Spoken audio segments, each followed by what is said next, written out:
সম্মানিত মৎস্যচাষী বন্ধুগণ, আসসালামু আলাইকুম। আপনাদের মাঝে নতুন এক ভিডিও নিয়ে হাজির হলাম। অরিজিনাল থাই পাঙ্গাস মাছের পোনা। অরিজিনাল থাই পাঙ্গাস মাছ আপনারা দেখেন, আমরা দেখাচ্ছি আপনার হাতে নিয়ে। এই মাছটি আপনারা চাষ করবেন কি করে, এই মাছ প্রতি শতকে দিবেন কতটুকু পিস করে, প্রতি শতকে দিবেন আপনি 300 থেকে 400 পিস করে শতাংশ জমিনে হালবেন। থাই পাঙ্গাস মাছের খাদ্য কতটুকু লাগবে 400 প্রতি শতকে দেওয়ার মাছের জন্য এই পরিমাণের খাদ্য দেবেন, আমাদের কাছ থেকে জেনে নেন। অনেক চাষি আপনি জানে না, এই কাটাতে গেলে লসের মুখটা বেশি দেখে।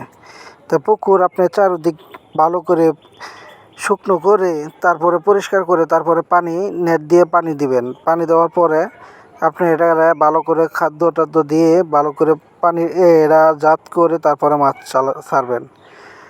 তাহলে আপনি লসের মুখটা দেখবেন না। তো ধরেন 10,000 মাছের ছেড়ে আপনি 10,000 মাছের খাদ্য কতটুকু লাগবে, এসব বিষয় আমাদের কাছ থেকে জেনে নেন।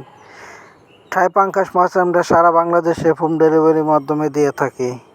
তা আপনারা যদি নিতে চান তাহলে আমাদের স্ক্রিনে থাকা নাম্বারে যোগাযোগ করে থাই পাঙ্গাস মাছ সংগ্রহ করেন। আমাদের কাছে সকল ধরনের মাছের পোনা আছে। ধরেন রেনু থেকে বেটিং সব ধরনের মাছ আছে। বাংলা কাঠ জাতীয় রুই, মিকেল, ঘাসকাপ, কালীবাস সব ধরনের মাছ আছে। এমনকি গুলশা, পাবদা, তারাবাইন সব ধরনের মাছ আছে।